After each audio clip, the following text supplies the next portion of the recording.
उत्सव, पूर्वजा, सानया, साहिल और बाकी सब बच्चे।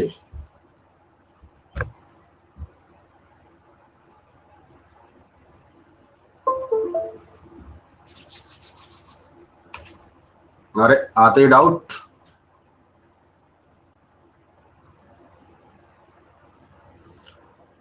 सनया करिए sir, I am from West Bengal and getting 582, can I expect a government medical college? आपका कैटेगरी कौन सा है बेटा? जनरल कैटेगरी है या कौन सा कैटेगरी है, बताइए जरा सनया। बाकी सब बच्चे भी आप अपने स्कोर्स को लेकर के अगर कुछ कंफ्यूजन है तो पूछ सकते हैं।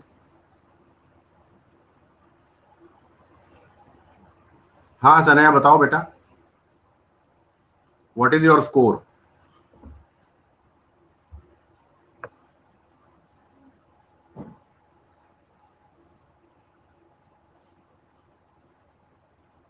जनरल कैटेगरी है, आप यहीं पर टाइप करके भेज दीजिए ना, कोई दिक्कत नहीं। अभी सुनो मेरी बात सुनो। मैंने एक, आप लोगों ने अगर देखा हो तो मैंने एक सेशन लिया था कट ऑफ को लेकर के। आप में से कितने बच्चों ने देखा था वो session? Let's crack NEET UG पर अवेलेबल है, करेक्ट। तो जो मेरा अपना असेसमेंट है, कट ऑफ को लेकर के नीट 2021 का, मैं एक बार यहां वापस लिखे देता हूं।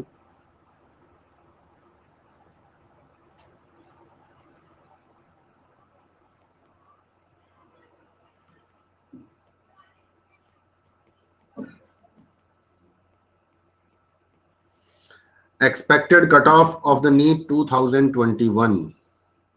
तो मैंने जो मेरा अपना डिक्लेरेशन था, बिल्कुल बिल्कुल बिल्कुल आप बिल्कुल सही कह रहे हैं, मैंने जनरल कैटेगरी के लिए ये बताया था। जनरल कैटेगरी के लिए 575 से और 580 के आसपास। अभी इसमें 5-10 नंबर ऊपर नीचे हो सकते हैं, इससे ज्यादा ज्यादा वेरी नहीं करेगा, है ना। इससे 10 मार्क्स नीचे आ जाइए आप तो आपको ओबीसी और ईडब्ल्यूई या ईडब्ल्यूएस जो हम कहते हैं, तो 565 से 575 570 के आसपास का मामला आपको इसका मिलेगा, है ना। ये प्रेडिक्ट करने का जो बेस था वो ये था। उत्सव में आ रहा हूं, अभी पहले मैं सनया का जवाब दे दूं। अगर आपका 584 स्कोर आ रहा है, you can very well expect to get a government medical college, not in the first or second round of counselling but in the third round of counselling, क्योंकि ये मार्जिन पर है, लास्ट पर है मामला।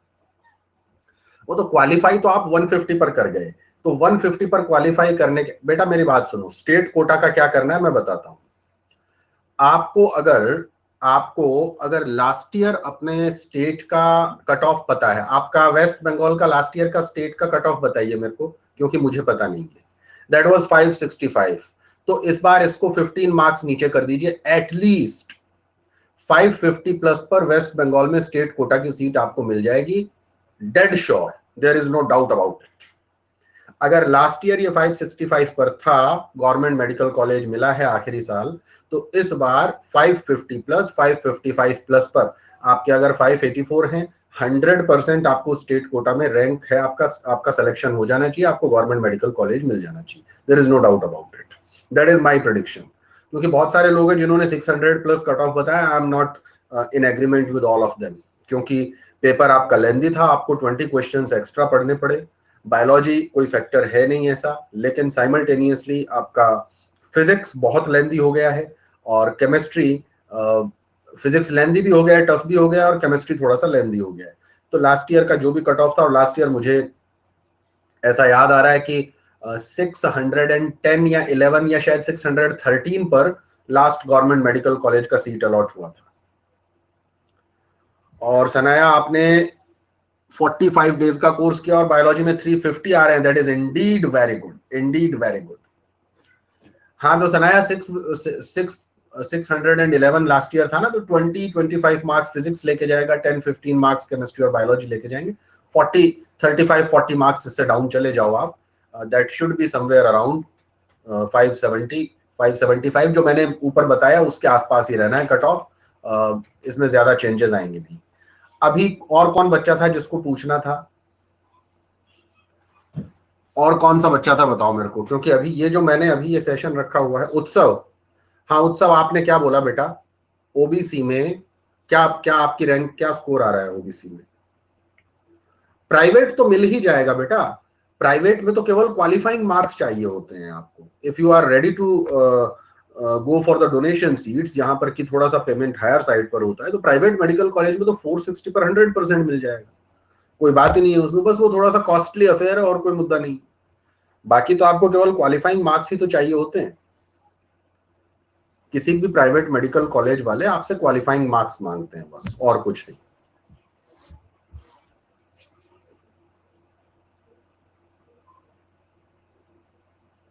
मेधावी छात्र योजना, ये कौन सी योजना है बेटा? और पैकेज कितना होगा प्राइवेट का? बेटा वो कॉलेज टू कॉलेज वेरी करता है मामला, मतलब हम प्रिसाइजली ये नहीं कह सकते कि इस कॉलेज में इतना होगा, उस कॉलेज में इतना होगा।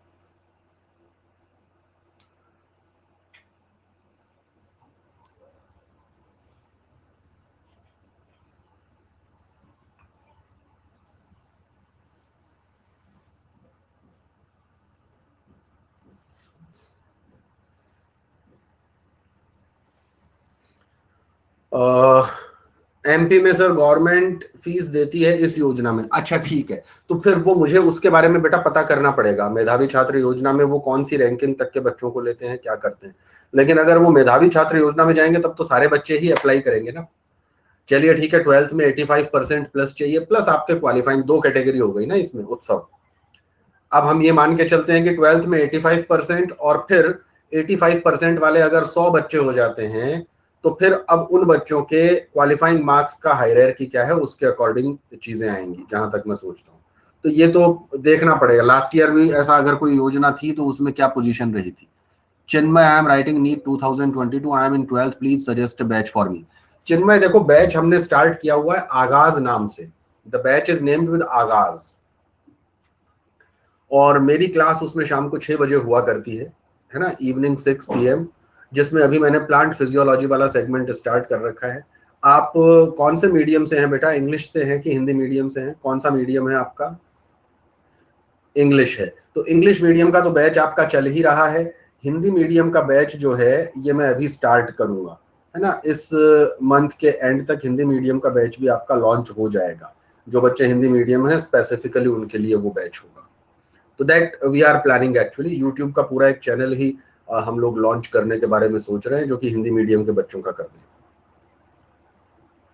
और बताइए, तो अभी 22 के लिए कितने बच्चे हैं यहाँ पे जो कि मेंटली प्रिपेयर्ड हैं कि हम 22 के लिए करना चाह रहे हैं? एक तो चिन्मय हो गए, और बाकी सब बच्चे कौन कौन है, एक बार जरा just raise your hand, your write your name, और यस आप जो भी कमेंट लिखें, तो मैं थोड़ा सा आप लोगों को एक्सप्लेन करूं कि एग्जैक्टली हम करने क्या वाले हैं। देखो, नीट 2022 के लिए जो सबसे इंपॉर्टेंट बात है वो क्या है, इस बात को ध्यान से समझो, क्योंकि अभी ऐसा नहीं है कि हर साल जैसा नीट हो रहा है वैसा ही होने वाला है। नीट 2022 जो है,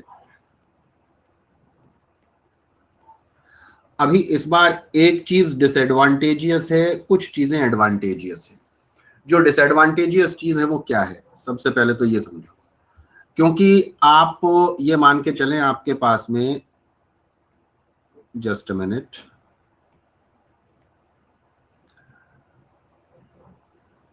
अक्टूबर से लेकर के अप्रैल 22 तक का टाइम है, अक्टूबर 21 से अप्रैल 22 तक। सबसे पहली चीज तो ये समझिए, तो आपके पास genuinely you are having 7 months, क्योंकि आप ये मान के चलें कि मई के फर्स्ट संडे को, आप अपने दिमाग में मई का फर्स्ट संडे ही लेके चले, हो सकता है कि जून के फर्स्ट संडे को एग्जाम हो, that is quite a possibility, लेकिन आप लोग अपने दिमाग में यही लेकर के चलें कि ये एग्जाम आपका मई के फर्स्ट संडे को होना है, तो 7 महीने से ज्यादा का वक्त आपके पास नहीं है, सबसे पहली चीज तो ये। और अगर 7 महीने का वक्त आपके पास में है, तो आप एक भी दिन डिले करने को आप टॉलरेट नहीं कर सकते, अफोर्ड नहीं कर सकते। तो यू मस्ट स्टार्ट अर्ली, क्योंकि केवल 7 मंथ का ड्यूरेशन है, यानी कि रफली मैं अगर कैलकुलेट करूं तो दैट इज अप्रोक्सीमेटली 200 days। अब इन 200 दिनों की प्लानिंग हमें इस तरीके से करनी है कि इनिशियली 120 days के आसपास में हम सारा सिलेबस पूरा चारों सब्जेक्ट्स का, फिजिक्स, केमिस्ट्री, बॉटनी, जूलॉजी, या प्रिसाइजली मैं कह दूं फिजिक्स, केमिस्ट्री, बायोलॉजी का तो एटलीस्ट कंप्लीट कर लें और फिर हम हमारे रिवीजन मोड पर आ जाएं।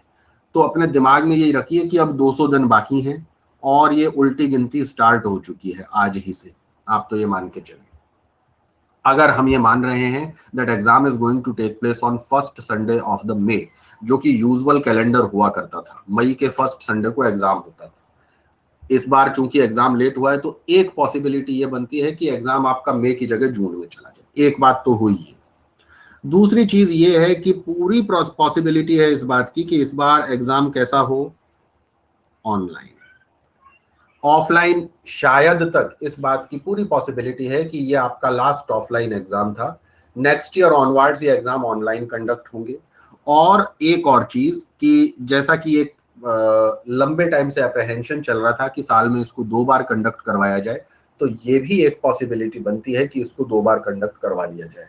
But that is for the announcement of human resource ministry या आपका एनटीए कोई अनाउंसमेंट करे तो समझ में आती है बात। अभी हम उसको लेके नहीं चलेंगे। अभी हम दिमाग में केवल 2 चीजें लेके चलेंगे। पहला, एग्जाम ऑनलाइन जो हम मान के चल रहे हैं। दूसरा, हमारे पास 200 दिन का वक्त बचा है, इससे ज्यादा का टाइम हमारे पास नहीं है। अब इन 200 डेज की प्लानिंग हमें आज से ही करनी पड़ेगी, क्योंकि अभी आप प्लान करना स्टार्ट करोगे और प्लान करना स्टार्ट करते करते एक्चुअल प्रिपरेटरी मोड में जब तक आओगे तब तक 1 सप्ताह गुजर चुका होगा। तो मैं अपने दिमाग में 1 अक्टूबर लेके चल रहा हूँ, हालांकि बैचेस हमारे स्टार्ट हो गए। तो जेन्युइनली हमें यूं कहना चाहिए कि सीरियस मोड पर आप प्रिपरेशन स्टार्ट करेंगे अपना 1 अक्टूबर से। So we are having actually 7 month. उसमें भी अब आपको चीजें डिवाइड करनी है कि कितने दिनों के अंदर हमें सिलेबस पूरा करना है, फिर रिवीजन करना है, फिर क्या करना है। अब ये जो 200 डेज का टाइम है, इसका सीधा सीधा डिवीजन किस तरीके से होना चाहिए। 200 डेज लेफ्ट, हमें यूं लिखना चाहिए 200 डेज लेफ्ट इन नीट 2022। और अगर 200 दिन हमारे पास में बचे हैं तो इनको सीधे सीधे हमें 3 पार्ट्स में डिवाइड कर लेना है। और ये 3 पार्ट्स जो है इनको मैं इस तरीके से डिवाइड करता हूं, 120 days, then 50 days and then 30 days. ये 3 फेजेस हैं प्रिपरेशन की। 120 डेज का ये जो फेज आपको दिखाई दे रहा है पहला, यानी कि शुरू के 4 महीने, यानी अक्टूबर, नवंबर, दिसंबर और जनवरी, up to 31 of January logically हमारा सिलेबस कंप्लीट हो जाना चाहिए। We must complete the syllabus, syllabus completion.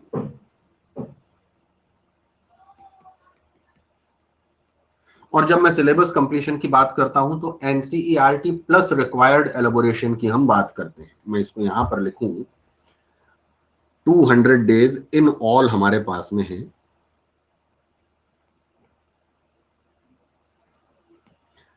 और इन 200 दिनों में हमको जो पहला फेज हमारा पूरा करना है, उस पहले फेज में क्या करना है हमें, 120 days which is the first phase.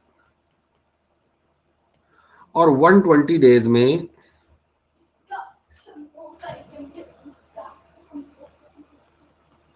entire syllabus must be completed with NCERT and necessary elaborations। ये 120 डेज में काम आपका पूरा हो जाना चाहिए। ये आपका जो 200 दिन बचा है, 200 डेज, ये लिख दूं आगे, 200 डेज फॉर नीट 2022। 200 दिन का वक्त हम मान के चल रहे हैं। इससे ज्यादा अगर है भी तो भी नहीं मानेंगे, वो हम मई के फर्स्ट संडे में ही एग्जाम कंसीडर करेंगे। So this is the first phase of 120 days, यानी कि अप टू 31 ऑफ जनवरी का वक्त हमारे पास है, जिसमें कि हमें ये सिलेबस पूरा कर लेना है। ये पहला फेज हो गया हमारा, फर्स्ट फेज। फर्स्ट फेज के बाद हम सेकंड फेज पर आते हैं। सेकंड फेज जो है इसका, ये सेकंड फेज आपका 50 डेज का होगा, और इस 50 डेज के फेज में हमारा पर्पस क्या होगा? Revision of entire syllabus. इस बार रिवीजन के साथ साथ हम एमसीक्यूज और आपके एनसीईआरटी बेस्ड एमसीक्यूज और एनसीईआरटी एग्जाम्पलर्स, इन दो चीजों पर कॉन्सेंट्रेट करेंगे। सो इस पर्टिकुलर फेज में हमें किन किन चीजों का ध्यान रखना है या क्या क्या काम हमें करने हैं एसेंशियली? रिवीजन में खास तौर से NCERT reading plus NCERT based MCQs plus NCERT exemplar plus PYQs. यानी कि हमारा मोड शिफ्ट हो जाएगा किसकी तरफ? प्राइमरीली हम एमसीक्यूज सॉल्व करेंगे, और इन 50 दिनों में, इन 50 डेज में हम ऑन एन एवरेज ये मान के चलते हैं कि 150 टू 200 बायोलॉजी के एमसीक्यूज और एटलीस्ट 50-50 फिजिक्स और केमिस्ट्री के एमसीक्यूज अगर डेली बेसिस पर हम सॉल्व करेंगे, तो लगभग लगभग आप ये मान के चलें कि 15,000 के आसपास एमसीक्यूज आप इस 50 डेज के ड्यूरेशन में कवर कर सकते हैं, जिसमें आपके सारे पीवाईक्यूज भी कवर होंगे, और मैंने करवाए हैं इस बार एफिशिएंटली। पीवाईक्यूज भी करवाए हैं, एनसीईआरटी बेस्ड एनसीईआरटी एग्जाम्पलर भी करवाए हैं, और एनसीईआरटी बेस्ड एमसीक्यूज भी करवाए हैं। ये 15,000 एमसीक्यूज जो हैं, इन्हीं के साथ साथ आपका रिवीजन भी चलेगा, कॉन्टिन्यूअसली रिवीजन का प्रोसेस इनके साथ साथ चलेगा। और फिर आखिरी 30 डेज का जो सेगमेंट हमारा आता है, इसमें लास्ट 30 डेज का सेगमेंट, इसमें हम वापस उसी मोड पर आ जाएंगे। ये हमारा थर्ड फेज है, दैट इज ऑफ 30 डेज। तो 30 डेज में हमारा पर्पस होगा मॉक टेस्ट,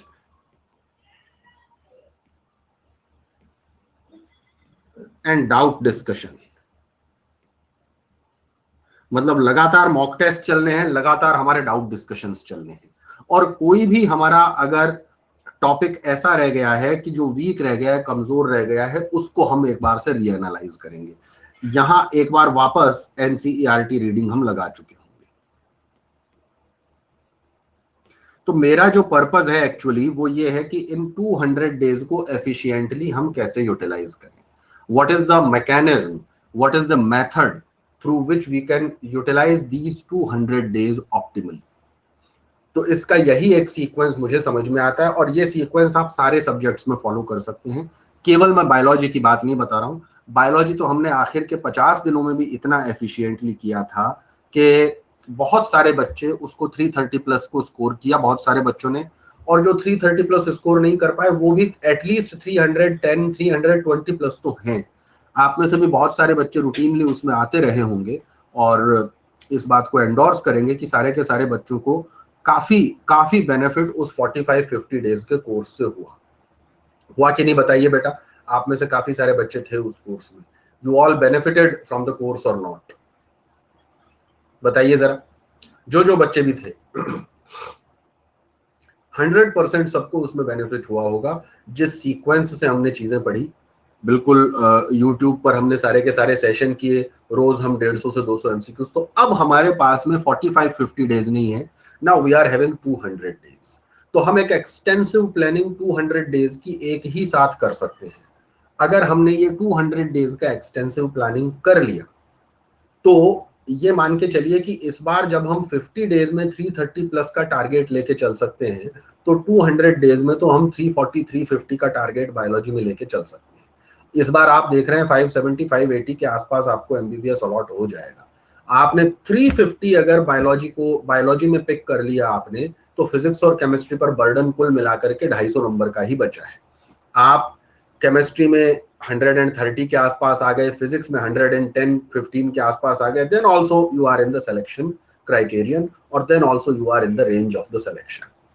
तो अभी आगाज बैच तो मैंने स्टार्ट कर दिया है इंग्लिश मीडियम के लिए, और जैसा कि मैंने आपको बताया, हिंदी मीडियम के बच्चों के लिए एक और स्पेसिफिक बैच लॉन्च होगा, वो भी आपके प्लस पर ही लॉन्चिंग होगी उसकी। हिंदी मीडियम के लिए यूट्यूब का एक चैनल भी हम लोग लॉन्च करने के बारे में सोच रहे हैं, जिसके बारे में आपको पूरा इन्फॉर्मेशन दिया जाएगा। मैं यूट्यूब पर 1-2 सेशंस भी लूंगा उसकी इन्फॉर्मेशन के लिए, आप सारे लोगों से शेयर करूंगा उसको। But that is the overall planning. इसमें आपको बायोलॉजी में डेली बेसिस पर 2 to 2.5 आवर्स यानी 2 आवर 30 मिनट के आसपास का टाइम डेली आपको बायो को अलॉट करना है, जिसके अंदर 1.5 आवर जो आप पढ़ेंगे मेरे साथ में, यानी कि हम एमसीक्यूज भी करेंगे और हम ये थ्योरी भी पढ़ेंगे, और 1 से सवा घंटे का टाइम आपको अपने लिए रखना है, जिसमें कि आप चीजों को रिवाइज करेंगे, प्रॉपरली एफिशिएंटली रिवाइज करेंगे। नीलम, रिजल्ट बेटा ऐसा है कि अमूमन 2 से 3 सप्ताह हम मान के चलते हैं, तो 12 को अगर एग्जाम हुआ है तो by end of this month we are expecting result. बहुत ज्यादा लेट नहीं होगा रिजल्ट, ये मान के चलिए, क्योंकि कंटिन्यूअसली चिन्मय बेटा इसका प्राइस जो है कोर्स का मैंने आपको शुरू में बताया था, ये 1 मिनट रुकिए,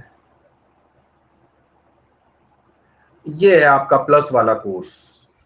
इस प्लस वाले कोर्स में ये है इसकी costing 3,208 rupees per month, 12 month का है ये, यानी टोटल 38,000 है, but you just have to use this code B Dev and you will get 10% scholarship. तो इस पे आपका ओवरऑल 34,000 के आसपास पड़ेगा, है ना। मतलब मंथली बेसिस पर हम जाएंगे तो ये that will be less than 3,000 rupees, 3,000 रुपए से कम रहेगा ये। तो मतलब रीजनेबल है, कोई बहुत ज्यादा ऐसा मामला है नहीं।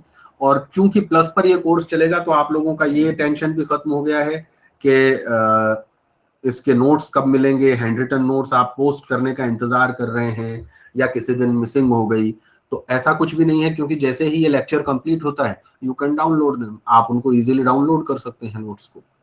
अच्छा, हिंदी मीडियम में चीजें किस तरीके से चलेंगी उसके एक ग्लिम्प्स के लिए मैं आज दोपहर में 2 बजे एक क्लास लूंगा आप लोगों की, जिसमें कि हम एवोल्यूशन, थ्योरीज ऑफ एवोल्यूशन का एक टॉपिक डिस्कस करेंगे।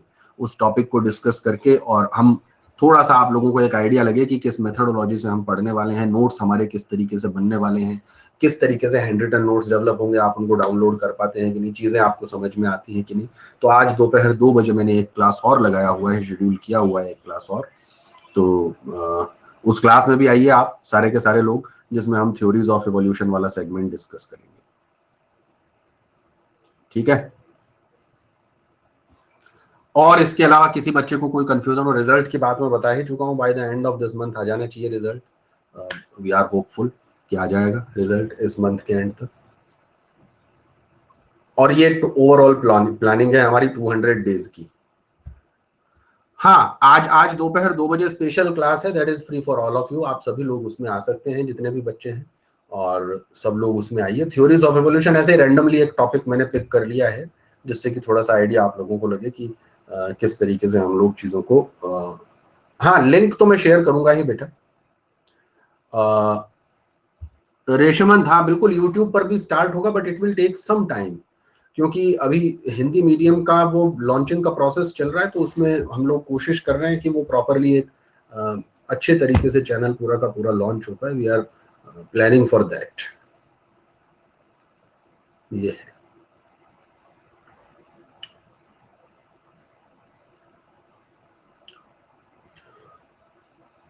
और थोड़ा सा अब क्या है कि देखिए, जागृत होने का समय है, ऐसा नहीं है कि हम बिल्कुल एकदम नींदों के अंदर रहे हैं कि ठीक है, फिर अभी तक हम एग्जाम का वेट कर रहे थे, फिर एग्जाम हो गया, फिर रिजल्ट के वेट में लगे हैं, जबकि आपको जब सिचुएशन क्रिस्टल क्लियर है, क्रिस्टल क्लियर सिचुएशन का मतलब क्या होता है, क्रिस्टल क्लियर सिचुएशन का मतलब ये होता है कि आपको पता है कि आप 575 प्लस हैं, so you can wait for result, you can even wait for counselling, and you should wait, क्योंकि आप उस रेंज में हैं। अगर आप 550 पर हैं, आप 540 पर हैं, and if you are not planning to go for private medical college, आप अगर प्राइवेट में नहीं जाना चाहते हैं, तो भी सिचुएशन क्लियर है आपके सामने। अब तीसरा क्वेश्चन ये बनता है कि आपको अब फर्दर आगे प्रिपेयर करना है कि नहीं करना है, तो उस पर आप एक बार एनालाइज कर लीजिए। मेरा पर्सनल जो व्यू है वो ये है कि 500 प्लस के स्कोर पर हैं आप, इवन आप जनरल कैटेगरी में हैं, मतलब ये है कि इस साल आप 100 के आसपास मार्क पुश करने की कैपेसिटी में हैं, तो आपको करना चाहिए, एक बार फिर से कोशिश करना चाहिए। आप मान लीजिए 460 पर हैं, 470 पर हैं, तो 120 मार्क्स का पुश जो है एक साल में आसानी से दिया जा सकता है। 100 क्वेश्चंस का मतलब होता है, 100 मार्क्स का मतलब होता है आपको 25 से 30 सवाल और सही करने हैं। सब्जेक्ट वाइज डिवाइड कर दूं तो 10-10 सवाल आपको पिक करने हैं, बायोलॉजी में, फिजिक्स में, केमिस्ट्री में, एंड दैट इज अचीवेबल। आप इसको कर सकते हैं काम को। हाँ, अगर 150 200 के आसपास ही आपका स्कोर रह गया है, 250 के आसपास का ही स्कोर रह गया है, तो उस केस में ड्रॉप आप तब ले जब आपने 12th के साथ दिया था। अगर 1-2 साल प्रिपरेशन कर रहे हैं फिर भी जो रिक्वायर्ड हमारे मार्क्स हैं उसके 30%, 20%, 25% के आसपास ही हम रह जा रहे हैं, then it needs an analysis. Otherwise आप 450 प्लस पर हैं, 420, 430, 440 इस रेंज में है, 100, 150, 100, 125 के आसपास का डेफिसिट चल रहा है, definitely you can achieve it. और आपको कोशिश करनी चाहिए। यहाँ तक अगर आ गए हैं तो फिर एक पुश और देना चाहिए। You you you have it in you और आप क्लियर कर सकते हैं। हाँ बोलो बेटा तरुण, बोलो क्या कह रहे हो, क्या कह रहे हो बताओ।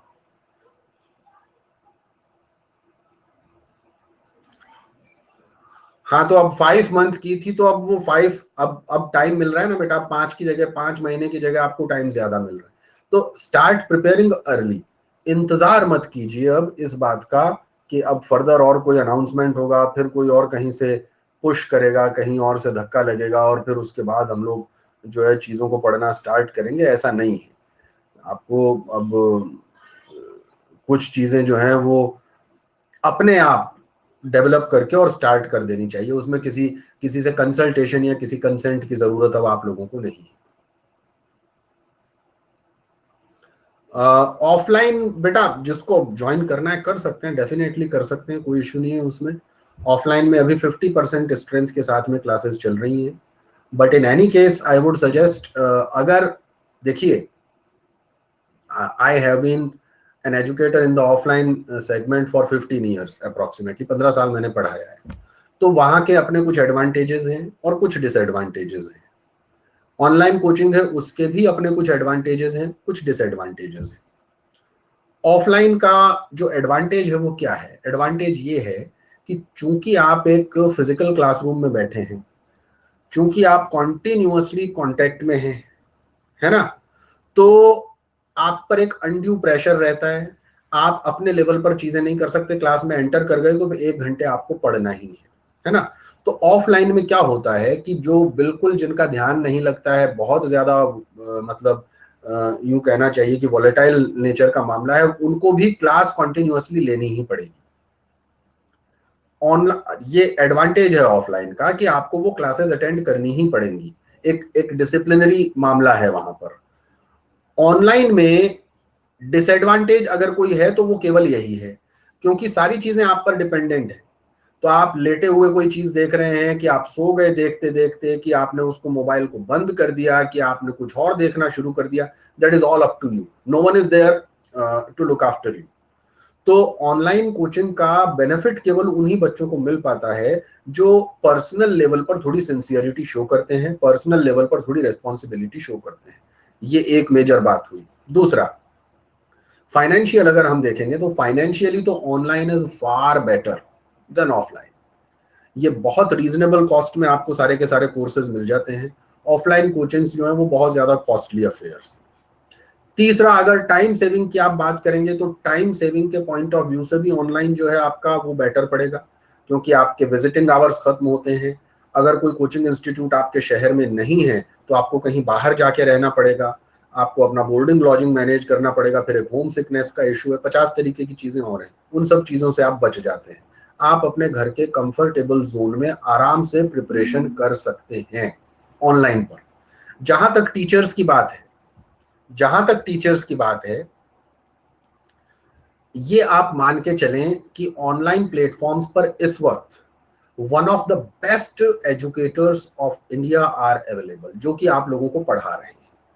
उसमें कहीं से कहीं आपको चिंतित होने की, परेशान होने की जरूरत नहीं है। पॉइंट 1।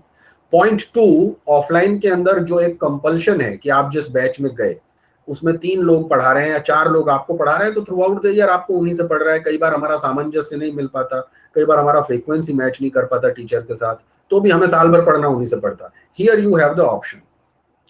तो ये एडवांटेजेस आपको ऑनलाइन पर मिलेंगे, लेकिन इन एडवांटेजेस के साथ में खतरा क्या है ऑनलाइन पर, ये भी मैं आपको बता देता हूं। अगर न्यूट्रल रहकर हम कंपेयर करेंगे ऑफलाइन और ऑनलाइन को, तो इस वक्त ऑनलाइन के एडवांटेजेस आपको ज्यादा नजर आएंगे, क्रिस्टल क्लियर एडवांटेजेस नजर आएंगे। आप अपने घर पे बैठ के तैयारी कर लेंगे, आपको बेस्ट एजुकेटर्स मिल जाएंगे, आपका फाइनेंशियल जो है वो भी अरेंज हो जाएगा, मतलब बहुत कम कॉस्टिंग के अंदर आपको कोर्सेज मिल जाएंगे, फ्लेक्सिबल कोर्सेज मिल जाएंगे, और जितने तरीके की प्रिपरेशन आपको, जिस जिस लेवल की प्रिपरेशन आप ऑफलाइन में करते हैं वैसी मिल जाएंगी, आपको सारी चीजें मिल जाएंगी। खतरा क्या है, परेशानी क्या है ऑनलाइन के साथ? परेशानी ये है कि ऑनलाइन में सारा का सारा कमांड आपके हाथ में आ गया है।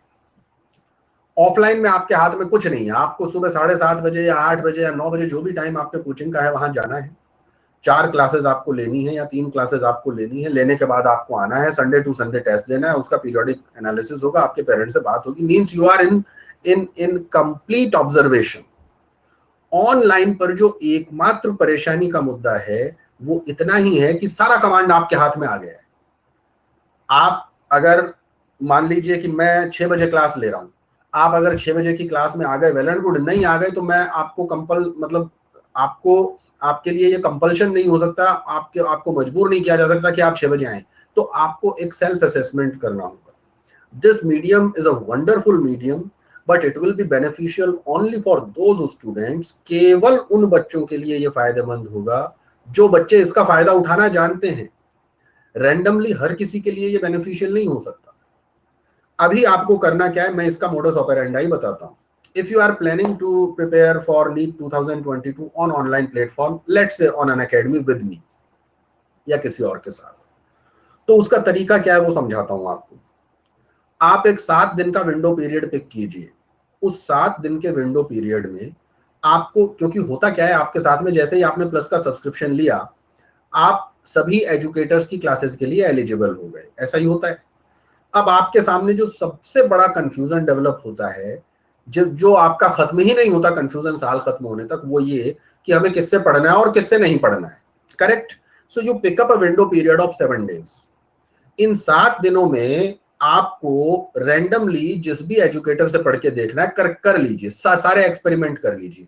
बायोलॉजी पढ़ लीजिए 8-10 लोगों से, केमिस्ट्री पढ़ लीजिए 8-10-15 लोगों से, जितने लोग अवेलेबल है सबकी क्लास में चले जाइए 7 दिन तक। अब उसके बाद 6-7 दिन आपने प्रॉपरली क्लासेस ले ली सबकी। Now arrive on a conclusion. अब एक कंक्लूजन पर आइए। अब डिसाइड कीजिए कि हमें फिजिक्स यहां पढ़ना है, हमें केमिस्ट्री यहां पढ़ना है, हमें बायोलॉजी यहां पढ़ना है। आप इसको सेगमेंट वाइज भी कर सकते हैं कि चलिए हमें 11th का फिजिक्स इनसे पढ़ना है, 12th का फिजिक्स इनसे पढ़ना है, हमें ऑर्गेनिक केमिस्ट्री इनसे पढ़ना है, हमें फिजिकल केमिस्ट्री इनसे पढ़ना है, इनऑर्गेनिक इनसे पढ़ना है, हमें बायोलॉजी पूरी इनसे पढ़नी है या बॉटनी इनसे पढ़नी है, जूलॉजी इनसे पढ़नी है। Arrive on a conclusion in the first 7 days. 7 दिन जो करना है कीजिए एक्सपेरिमेंटेशन। 7वें दिन के आखिर आपके पास में लिस्ट होनी चाहिए। जैसे लेट्स से फॉर एग्जांपल आपने ये डिसाइड कर लिया कि मुझे फिजिक्स अंकित सर से पढ़ना है, क्लियर, मुझे बायोलॉजी बकुल सर से पढ़ना है, मुझे केमिस्ट्री गौरव सर से पढ़ना है, मुझे केमिस्ट्री वाजपेयी सर से पढ़ना है, किसी से भी पढ़ना है, ABCD XYZ।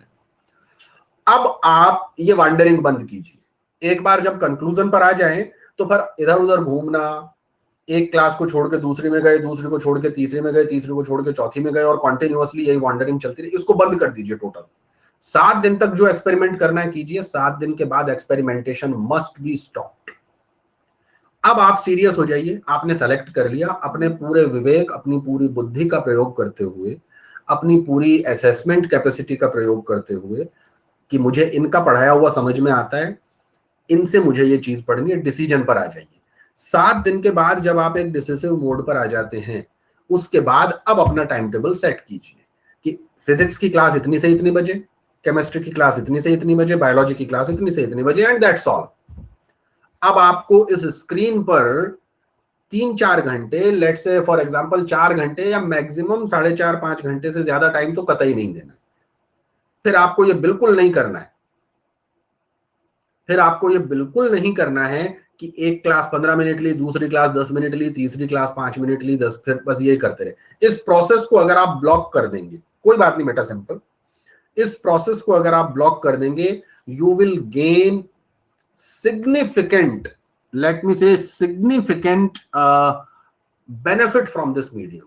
और अगर आप पूरे साल यही करते रहे कि 10 दिन फिजिक्स यहां पढ़ी, 5 दिन फिजिक्स वहां पढ़ी, 2 दिन वहां पढ़ी, 4 दिन वहां पढ़ी, और ऐसा ही आपने सारे सब्जेक्ट के साथ किया, you are not going anywhere. तो आप लोगों, चूंकि कमांड सारा आपके हाथ में आ जाता है ऑनलाइन टीचिंग के अंदर, ऑनलाइन कोचिंग के अंदर, तो आप पर जब कमांड आ गया है तो उसकी रेस्पॉन्सिबिलिटी को भी समझिए और उस रेस्पॉन्सिबिलिटी के अकॉर्डिंग काम कीजिए। ऐसा नहीं कि रैंडमली कुछ भी करते रहे, है ना। That is my sincere suggestion. जिन भी बच्चों ने प्लस का सब्सक्रिप्शन ले रखा है वो भी इस काम को अभी कर लें। जो जितने प्रयोग करने हैं, जितने एक्सपेरिमेंट करने हैं, जितना एडवेंचर करना है, 6-7 दिन कर लो। जितने 40, 50, 60 लोग जितने भी पढ़ा रहे हैं आपको प्लस पर, सबकी क्लासेस में घूम आओ, सबकी क्लासेस लो। जैसे मेरी ले रहे हो बायोलॉजी के अंदर, और भी क्लासेस लो। हाँ, लेकिन फिर उसके बाद में अपने टीचर्स पिक कीजिए, और फिर एक सब्जेक्ट के लिए एक ही आदमी को रखिए। या आप ज्यादा से ज्यादा ये कर सकते हैं कि फिजिक्स में 11th एक से पढ़ लिया, 12th एक से पढ़ लिया, केमिस्ट्री में एक से पढ़ लिया। क्योंकि होता क्या है कि हम लोग बड़े सिस्टमैटिक मैनर में सिलेबस रन करते हैं, आप समझिएगा इस बात को। जैसे मैंने अभी प्लांट फिजियोलॉजी पढ़ाना स्टार्ट कर रखा है शाम को 6 बजे, तो मैं पहले प्लांट फिजियोलॉजी स्टार्ट करूंगा, फिर उसके बाद में चलिए कोई और टॉपिक, फिर कोई और टॉपिक, फिर कोई और टॉपिक, मैं सिलेबस पूरा करूंगा। I will be completing the entire syllabus for sure. तो मेरे साथ आप फर्स्ट डे से लास्ट डे तक चलेंगे, सिलेबस सीक्वेंशियली कंप्लीट हो जाएगा। अगर आपने महीने में 5 जगह बायोलॉजी की क्लासेस ली तो आपको ये समझ में नहीं आएगा कि अब मैं क्या पढ़ूं। Now you don't have any track. एक जगह प्लांट फिजियोलॉजी पढ़ रहे हैं, दूसरी जगह एनिमल टिश्यू चल रहा होगा, तीसरी जगह रिप्रोडक्शन पढ़ा रहा होगा कोई, चौथी जगह एनिमल डाइवर्सिटी चल रही होगी। अब क्या कीजिएगा? You can not cope up with this. You must arrive on a conclusion. तो इसीलिए मैं कहता हूं 7-8 दिन सबकी क्लासेस में जाओ, और सबकी क्लासेस में जाने के बाद अल्टीमेटली एक कंक्लूजन पर आओ, और उस कंक्लूजन पर आने के बाद उसके अकॉर्डिंग एक्ट करो। अपने टीचर्स 3, 4, 5 या 6 जो भी टीचर आपको सेलेक्ट करने कीजिए, और फिर उसके बाद में उन्हीं के साथ तैयारी कीजिए, उन पर फेथ कीजिए पूरा। हाँ, सिंपल ऐसा भी कर सकते हो, कोई इश्यू नहीं है उसके अंदर। आपको सबसे पहली चीज, आपको चीजें समझ में आनी चाहिए जो टीचर पढ़ा रहा है। आपका कॉम्प्रहेंशन अच्छा होना चाहिए, थोड़ा सब्जेक्ट में आपका इंटरेस्ट भी बने, आपके फंडामेंटल्स क्लियर हो, आपके एमसीक्यूज सॉल्व हो। ये सारी की सारी चीजें जहां सॉर्ट आउट हो रही हैं, ज्वाइन दैट। और फिर उसके बाद पूरे साल उस पर्टिकुलर जगह पे बने रहो, तो यहां आपकी रिस्पॉन्सिबिलिटी बढ़ जाती है। सर, विदाउट सब्सक्रिप्शन के चैप्टर वाइज टेस्ट होगा क्या? बेटा, टेस्ट और क्विजेस जो है वो तो सब्सक्रिप्शन पर ही होंगे। हम लोग अगर जैसे स्पेशल क्लासेस भी लेंगे, या यूट्यूब पर भी अगर हम लोग आएंगे, तो यूट्यूब पर थ्योरी वाला पोर्शन चलेगा। हाँ बिल्कुल। राहुल, अभी आप कहाँ पढ़ रहे हैं बेटा केमिस्ट्री?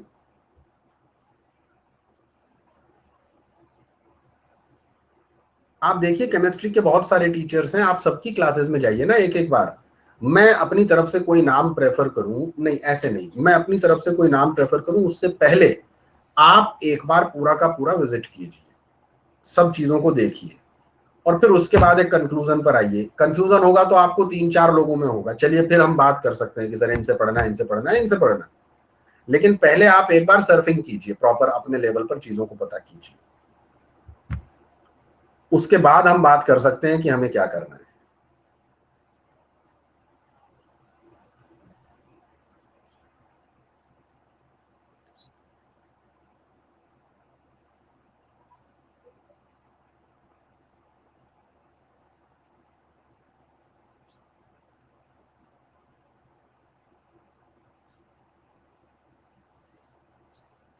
और क्या पूछा है बेटा किसी ने? Anything else?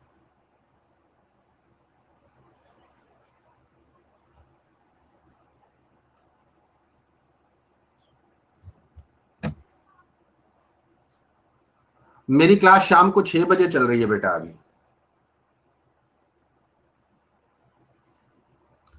अभी शाम को 6 बजे मेरी क्लास है। अभी मैंने ट्रांसपोर्ट इन प्लांट पढ़ा दिया है प्लांट फिजियोलॉजी में, और अगला चैप्टर अब मैं स्टार्ट करने वाला हूं।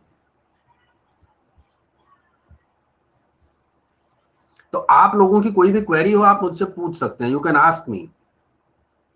जो भी चीज आपको पूछनी हो, कोई कंफ्यूजन हो किसी तरीके का।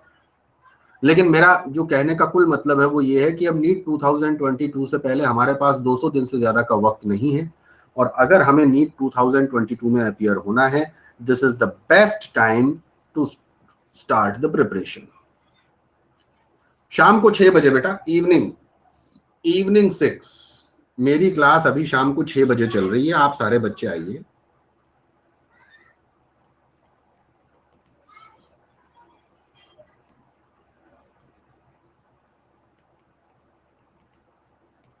ये डेली बेसिस पर हो रही है क्लासेस शाम को 6 बजे। और अभी इसमें हमने क्या टॉपिक स्टार्ट कर रखा है,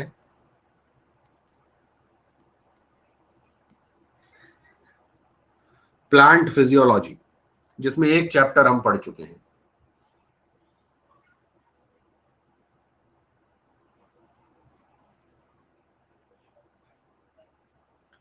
सिंपल मैं क्लास में करता हूं एक्सप्लेन। अच्छा, अब चलिए बुक्स की बात करते हैं। ऐसा है, मेरी बात सुनिए, आपको एनसीईआरटी और जो नोट्स मैं आपको दूंगा, जो आपको क्लास नोट्स यहां से डेवलप होंगे, उनके अलावा और कुछ नहीं पढ़ना है। मेरे hand written notes plus NCERT, that's all. किसी थ्योरी की बुक को नहीं पढ़ना है आपको।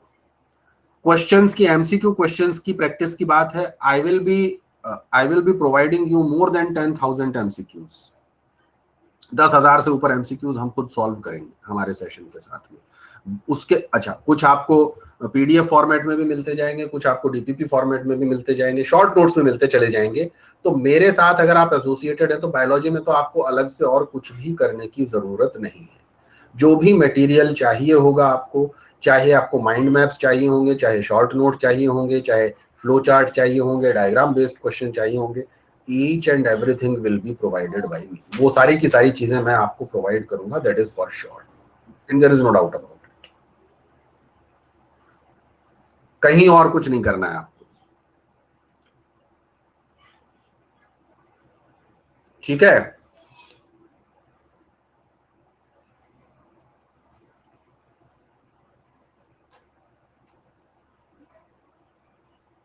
तो इवनिंग 6 PM आप आना स्टार्ट कीजिए। आज हम लोग मिनरल न्यूट्रिशन वाला टॉपिक स्टार्ट करेंगे, उसको कंप्लीट भी करने की कोशिश करेंगे। उससे पहले 2 बजे एक स्पेशल क्लास और है मेरी, जिसमें मैं थोड़ा सा हिंदी मीडियम के बच्चों के लिए एक क्लास मैंने अरेंज की है स्पेसिफिकली, जिससे उनको थोड़ा सा आइडिया लगे कि मैं किस तरीके से हिंदी मीडियम में पढ़ाने वाला हूँ।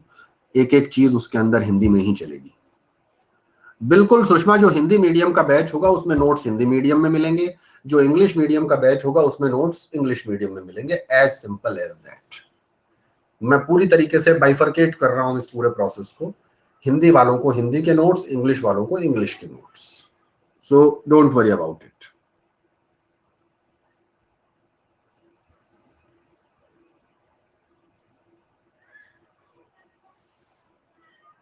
आज आप 2 बजे जब आएंगे तो पता चलेगा आपको। 2 बजे की क्लास में जो नोट्स हम लिखेंगे जिस तरीके से, वैसे ही नोट्स आपको प्लस वाली क्लास में मिला करेंगे। नहीं बेटा, प्लांट फिजियोलॉजी इस महीने में हम कोशिश करेंगे कंप्लीट करने की। हालांकि अभी 7-8 लेक्चर बाकी है, पर चैप्टर्स हमारे 4 बाकी हैं। तो मुझे लगता है इस महीने में हम लोग फोटोसिंथेसिस तक पहुंच पाएंगे, फोटोसिंथेसिस कवर कर पाएंगे। 2 दिन मिनरल न्यूट्रिशन में लग जाएंगे, 3-4 दिन फोटोसिंथेसिस में लग जाएंगे, है ना। तो it will take approximately 14 or 15 days, है ना, in the completion of plant physiology segment. We will be completing mineral nutrition today and tomorrow, and then after we will move to the photosynthesis. तो photosynthesis वाला segment इस महीने तक conclude कर देंगे, ऐसा मुझे लगता है। उसके बाद की चीजें आगे। तो अभी आप सब लोग जो हैं 2 बजे और मिलिए मेरे को, और खास तौर से हिंदी मीडियम वाले बच्चे भी, जिससे कि थोड़ा सा आपको आइडिया लगे कि हम किस तरीके से चीजों को पढ़ने वाले हैं, ठीक है। तो चलो ठीक है, ये एक स्ट्रेटेजिक सेशन था छोटा सा, जो हमने ले लिया है, कंक्लूड कर लिया है। आपको कुछ बातें समझ में आई होंगी, ट्राई टू इम्प्लाई देम। और कोई किसी तरीके की परेशानी हो तो आप मुझसे पूछ सकते हैं। कोई भी क्वेश्चन हो आपका, कोई भी क्वेरी हो, I am always available for you. मेरा बस यही कहना है कि 22 के लिए अगर हम जा रहे हैं तो this is the best time to start, this is the ideal time to start. We don't have much time, ये दिमाग में रखें। हमारे पास ये लग्जरी नहीं है कि हमारे पास में 1.25 साल का वक्त पड़ा है कि 1.5 साल का वक्त पड़ा है। No, we are having only 7 months। हो सकता है 8 महीने भी हमें मिल जाए, लेकिन वो हम कंसिडरेशन में नहीं ले रहे। ठीक है, चलो तो अभी कंक्लूड करते हैं बेटा सेशन को। That is all for today. 2 बजे मुलाकात होती है हमारी। Tata bye bye. करते हैं बेटा यूट्यूब पे भी जल्दी स्टार्ट।